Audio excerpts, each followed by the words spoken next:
Ok, j'ai une idée que j'ai envie de partager à propos de cette simulation qu'est la vie et qu'en fait c'est que des codes, des informations et nous on est là et on marche, on mange, on connecte avec toutes ces informations et on prend ce qu'on doit prendre et au bout d'un moment on va avoir beaucoup d'informations en nous et du coup on va pouvoir l'éjaculer. C'est peut-être vous l'interprétez bizarrement mais c'est pas sexuel, c'est vraiment genre naturel, genre en mode le donner au monde, comme si on récoltait plein de choses, un peu comme un processus artistique. On récolte plein de choses qui résonnent en nous, dans lesquelles on se retrouve et après on le partage. Et on le partage sous plein de formes différentes. Ça, par moments, c'est genre juste notre présence sans parler. On vibre toutes ces informations qu'on a collectées. Et du coup, les gens qui nous voient, ils peuvent comprendre des choses juste en nous regardant.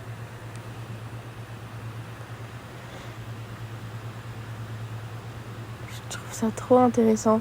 C'est comme si on était tous dans notre propre film, mais qu'on participait à un film collectif. Et c'est comme si l'univers ou Dieu ou la nature nous soulevait pour jouer au moment où on doit jouer dans ce film. Et il y a plein de moments où on ne doit pas jouer, où on est juste dans le... Comment ils disent, quand t'es en reclus de la scène principale, en gros. T'es dans des stages. Et genre tu manges, tu prends soin de toi, t'es dans ton propre univers et t'es pas ouvert à le partager parce que t'es dans un processus d'intégration. D'ermite. Et en gros, les deux rôles que tu joues dans ces jeux, ils sont hyper importants. Genre, il n'y en a pas un moins important que l'autre, en fait. Et par moments, le reclus de l'ermite, il peut passer des années, tu vois. Et pendant ces années, vaut mieux genre apprécier que tu es dans ce processus, en avoir conscience plutôt que de dire je suis pas créatrice ou j'apporte rien au monde, parce que même quand tu parles pas ouvertement au monde et que tu es dans ton côté ermite mais que tu vas acheter tes fruits et légumes, et bah les gens ils te sentent autour quand même, donc tu as quand même un impact. T'es jamais vraiment séparé de l'impact que tu as dans le monde.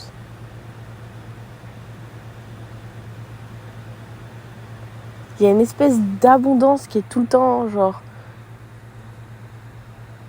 qui est tout le temps comme une rivière, une cascade en overflow.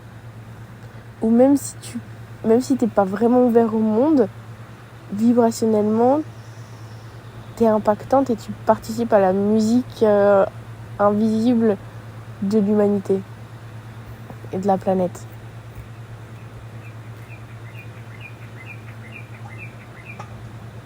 C'est rassurant de se dire ça quand même.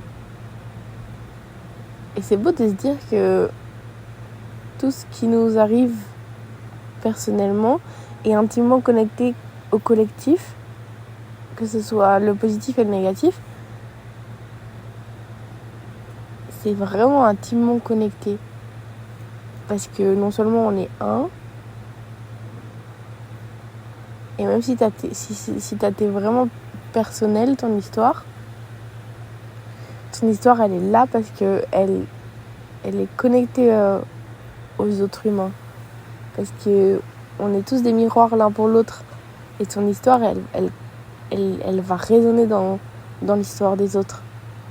C'est obligatoire.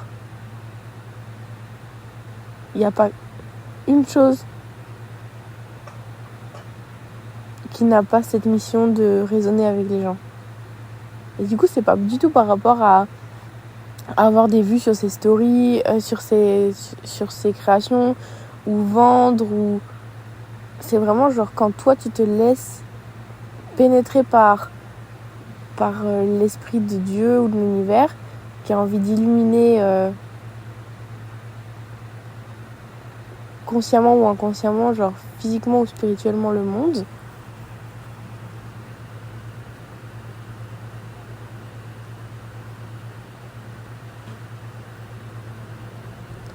Ouais, c'est pas du tout par rapport à ce que tu vas avoir de cette création. Enfin, tout ce que tu crées dans ta vie, c'est une œuvre de Dieu, en gros. Du coup, ça t'enlève toute responsabilité humaine sur la création parce que c'est pas de toi, même si c'est toi Dieu. Mais tu vois ce que je veux dire ? C'est une création de Dieu, même si t'es Dieu. C'est une création de ton plus grand toi. Du coup, ça enlève toute la responsabilité au petit toi de rentabiliser ou, je sais pas, faire en sorte d'être vu ou quoi. Parce que ton histoire est faite pour être écoutée. Ton corps est fait pour être vu et aimé. Et même si tu te caches dans un endroit, tu pourras jamais ne pas être consommé. Tu vois ce que je veux dire ? Parce qu'on est tous un et il n'y a pas d'endroit où tu peux te cacher suffisamment pour pas avoir d'impact. Il y a tout le temps un impact. Tout le temps, dans tout ce que tu fais, dans tous les petits détails et mouvements de ta vie, il y a un impact. Parce que tu suis ta vérité, parce que tu suis ce qui te fait vibrer. Ou pas même, parfois. Et c'est ça qui fait qu'il y a un mouvement, quoi. Juste, il y a un mouvement, en fait, sur cette planète. Tu fais un mouvement à chaque fois. Tu respires, tu marches, tu manges.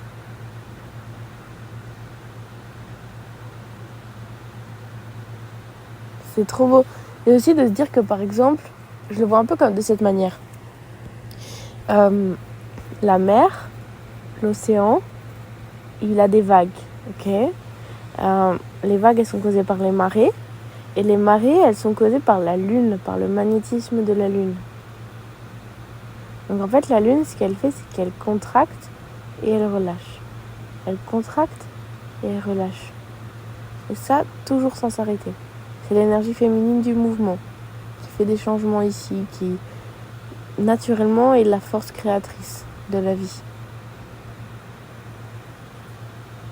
Et du coup, elle nous magnétise nous aussi avec ses forces invisibles.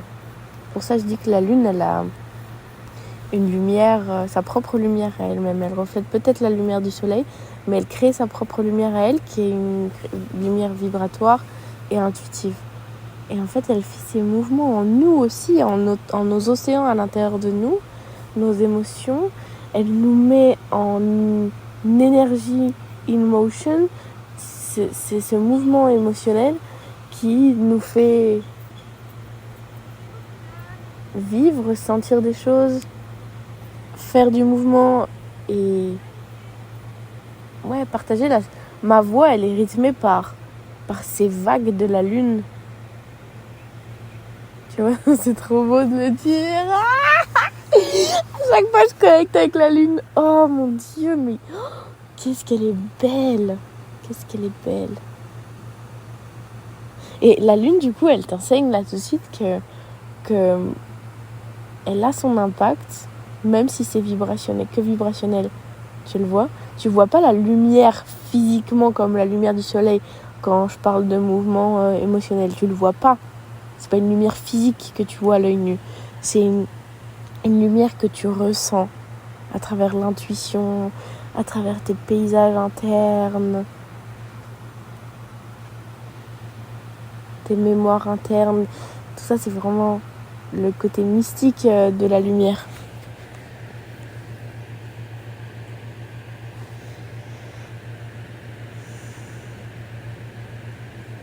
Où je voulais en venir.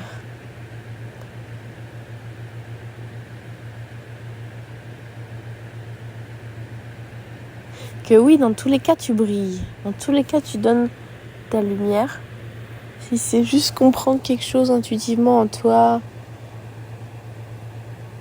Dans tous les cas, on est hyper créateur. Tout le temps, on est en train de créer. La création ne s'arrête jamais. Et quand tu as conscience de ça, tu le reconnais. Et le fait de le reconnaître, tu l'aimes. Mais surtout, tu te sens bien moins responsable de tout ça, quoi. de ta responsabilité ici en tant que collectif, de ce que tu dois apporter, de ce que tu dois faire pour le monde, parce que tout ce que t'as pas à le mériter. Tout ce que tu as et tout ce que tu reçois, tu le reçois parce que t'existes juste en fait, pas parce que tu dois le mériter à travers des preuves d'action physique ou je sais pas quoi. Du coup c'est vachement ça donne à souffler quoi, ça nous fait souffler de se dire qu'on est la création même en existant. T'existes et du coup t'es créatrice.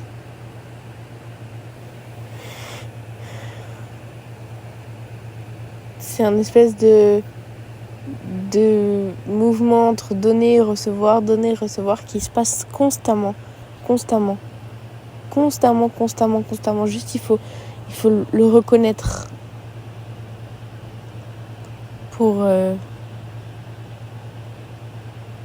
voir son pouvoir aussi et se rendre compte de que tout ce que tu as reçu jusqu'ici, c'est pas parce que tu as exécuté des tâches, pas parce que tu as prouvé quoi que ce soit, mais juste parce que tu existes et parce que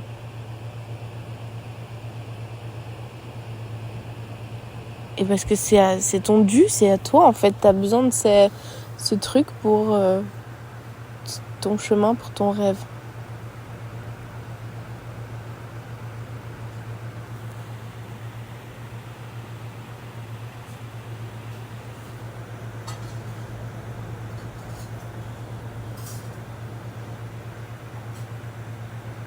Voilà, je crois que j'ai terminé. Merci de m'avoir écouté.